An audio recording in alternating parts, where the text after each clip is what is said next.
Welcome back to the Connect Church Discipleship Podcast. We're in season 4, episode 10. This season, we're looking at some of the deeper questions that we can have. And in this new series that we're kicking off today, we're going to look at 2 questions. How do we know that God exists, and is Jesus the only way? And so we'll process each of those in 1 episode each. So we look forward to our time together. Pastor Frank, thank you for being back for another series. You hold the record now, I think, for most series on this podcast, with just about all of them. Not quite all of them, but very close. And so before we dig into this today, what's the proper role of conversations like this? Like, I can prove that God exists, so to speak. Are they everything? Are they not worth it? Are they something else? Like, give us a little framework on that. They're important. Again, I think the way that we view God determines how we live our life. And so if God doesn't exist, then I think I can live my life just about however I want. If he does, then that determines how I'm going to live. Are they everything? Probably not, right? Because even as we talk about this, like, we can argue that God exists, but like, will everybody land there? No. So like,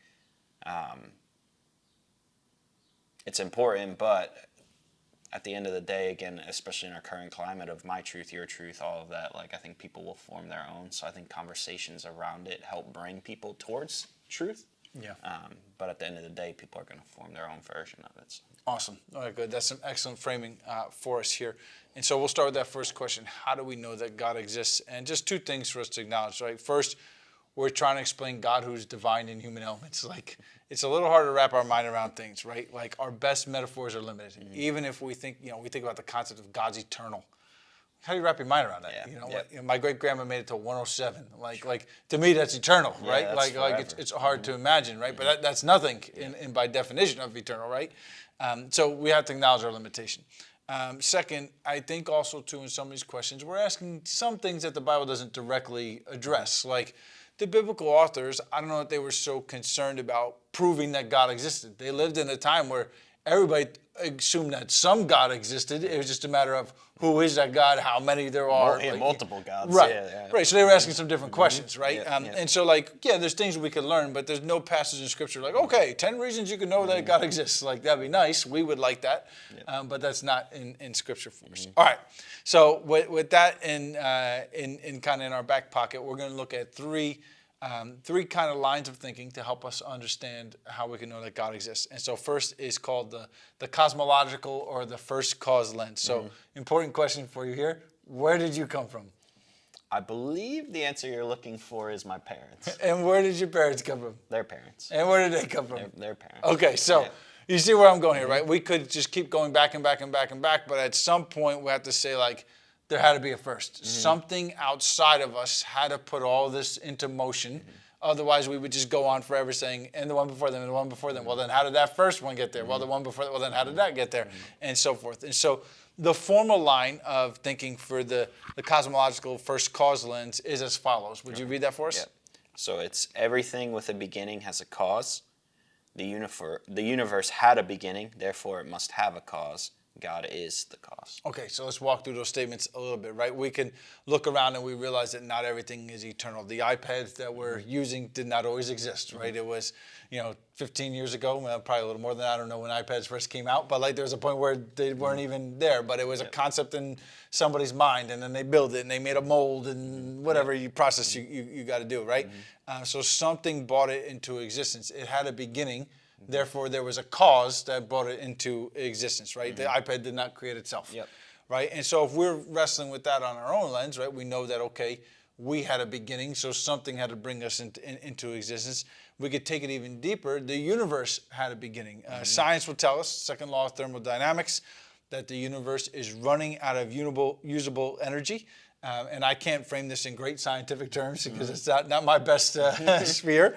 But they'll talk about how as time goes on, energy becomes less and less useful. Mm-hmm. And so if the universe was eternal, it would have been already ran out of energy at this point for the amount of time that we've been around, right? And so it hasn't happened.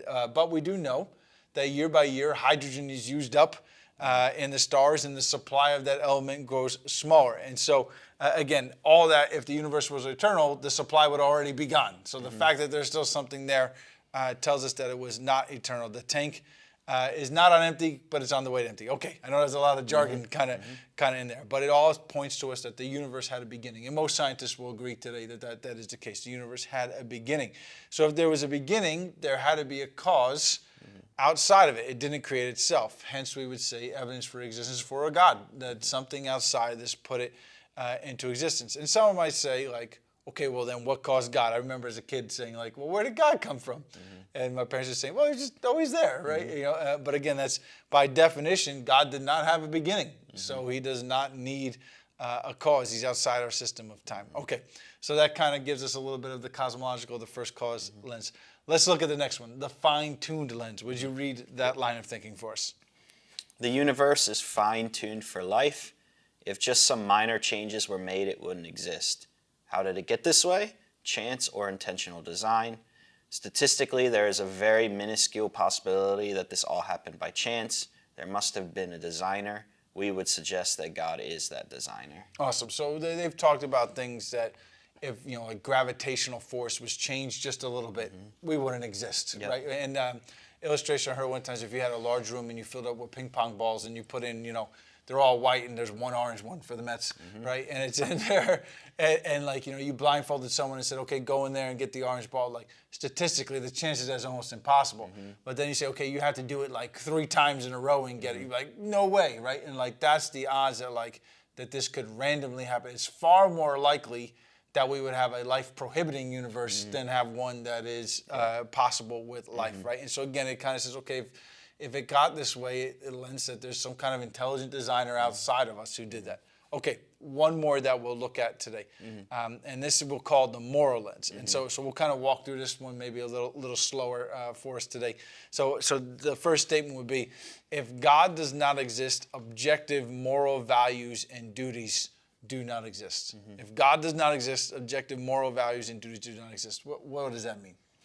I think it would essentially mean that if God doesn't exist, like, where does right and wrong come from? Yeah. What defines morality? Yeah, absolutely. And I think sometimes people, when they read this, they make the mistake to think like, oh, you're saying because I don't follow God, like I can't be a moral person. No, right? We're just saying what's the origin of these things. And so the essence of this argument is God defines what's right and wrong, and that's, that kind of shows without God, there is no way to define right and wrong. All right, so someone might say, okay, but moral values don't have to come from God. But we would say this, moral values and duties cannot come from human authority. Why can moral values and duties not come from any human? Yeah, I think if it just came from humans, there's 2 issues. One, who gets to decide what's right and wrong? Who defines morality? And then I think the other issue is, like, my moral values aren't yours, so how do I reconcile that? And then also it's like none of us are that good where I think we can define morality. So. Yeah, absolutely. And obviously we could look at points in history where, there's been people that have stood up and said, no, this is not right. This is wrong. You could talk about... Or vice versa. Where this is right and it's horrible. Yeah, right. And so like we see that who gets to be right in those situations, right? And the next statement that we would kind of say in this is, so if humans can individually define right and wrong, then no one needs to be obeyed, right? Like if you get to define what's right and wrong, and I get to define what's right and wrong, then no one has to listen to anybody, right? But again, we know that's not the case, right?